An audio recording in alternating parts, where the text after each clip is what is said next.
प्रतिभा को बचपन से ही सवाल जवाब का बहुत शौक होता है, जिसके चलते मम्मी पापा उसे किताबें ला कर देते हैं। लेकिन वो उनकी जगह गूगल की मदद लेकर अपने पास अतरंगी सवालों का पिटारा भरे रखती है, जिनसे वो लोगों को अपने आगे बेवकूफ दिखाने के लिए हर बात पर सबसे अतरंगी सवाल पूछती रहती है। ओ बहू, कहाँ है? जरा जल्दी इधर आ। क्या हुआ मम्मी जी? ऐसा कौन सा आसमान सिर पर आ गिरा जो इतनी हबड़ तबड़ में बुलाया? अरे आसमान का तो पता नहीं, पर इसकी छत जरूर गिरेगी। कितनी बार बोला है कि इसे रिपेयर करा लो। मम्मी जी, ऐसी क्या चीज है जो आपसे कभी सवाल तो नहीं पूछती, पर फिर भी आपको हमेशा उसका जवाब देना पड़ता है?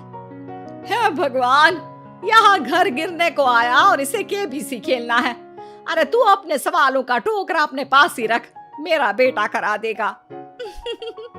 वो आलसी, उनके भरोसे रही तो छत पक्का गिरेगी। इससे अच्छा है कि जल्द जवाब ही दे दो। प्रतिभा की बात सुन सास असमंजस में वहीं बैठ जाती है, जिसे देख प्रतिभा मुस्कुराते हुए वहां से चली जाती है। और मती मारी गई थी जो इस सवालों की दुकान को घर ले आई। क्या हुआ माँ, इतनी परेशान क्यों बैठी हो? अरे हाँ आजा, सब तेरी वजह से तो हुआ है। पूरी दुनिया में तुझे कोई दूसरी लड़की नहीं मिली थी शादी करने के लिए, जो इस सवाल बवाल को मेरे सिर पर ला बिठा दिया। अब क्या सवाल पूछ लिया प्रतिभा ने? इस पर सास अभय को प्रतिभा का सवाल बताती है, जिसे सुनकर अभय जोर जोर से हंसने लगता है।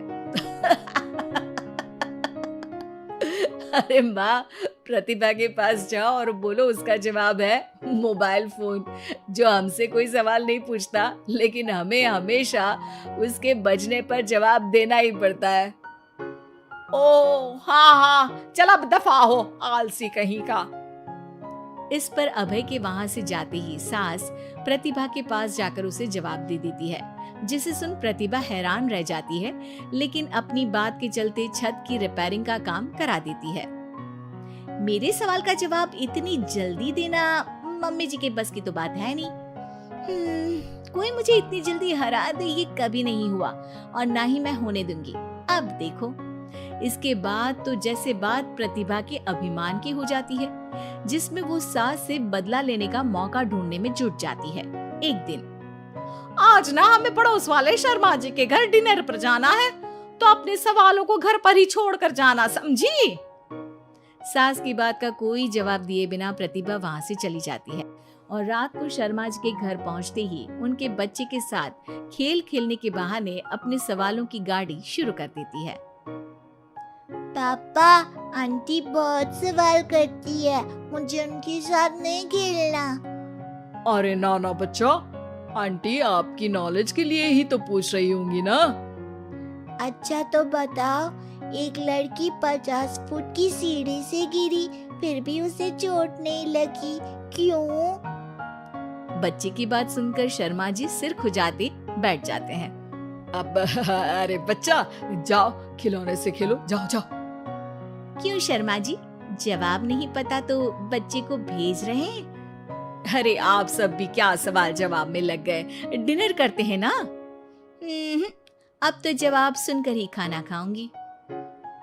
क्योंकि वो लड़की आखिरी सीढ़ी से गिरी थी, इसलिए चोट नहीं लगी। मिल गया जवाब, अब कोई बदतमीजी या सवाल नहीं।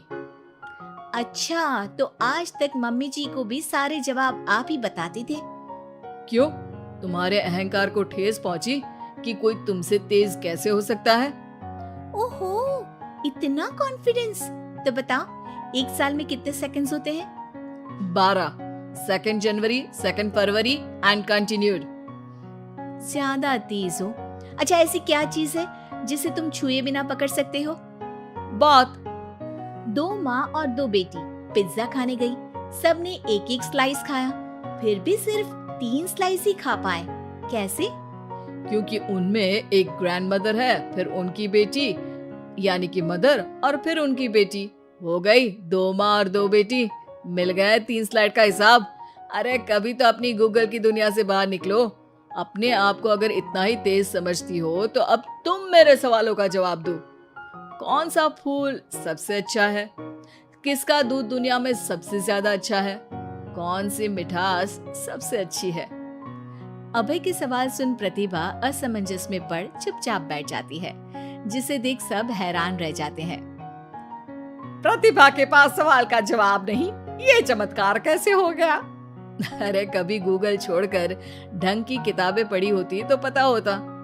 इसी तरह कुछ दिन बीत जाते हैं, जिसमें अभय का जवाब ना दे पाने की वजह से प्रतिभा सवाल पूछना बंद कर देती है, लेकिन साथ ही सुकून से रह भी नहीं पाती, जिसे देखकर एक शाम अभय प्रतिभा को कहता है, देखो, मेरा तुम्हें हर्ट करने का कोई मोटिव नहीं था।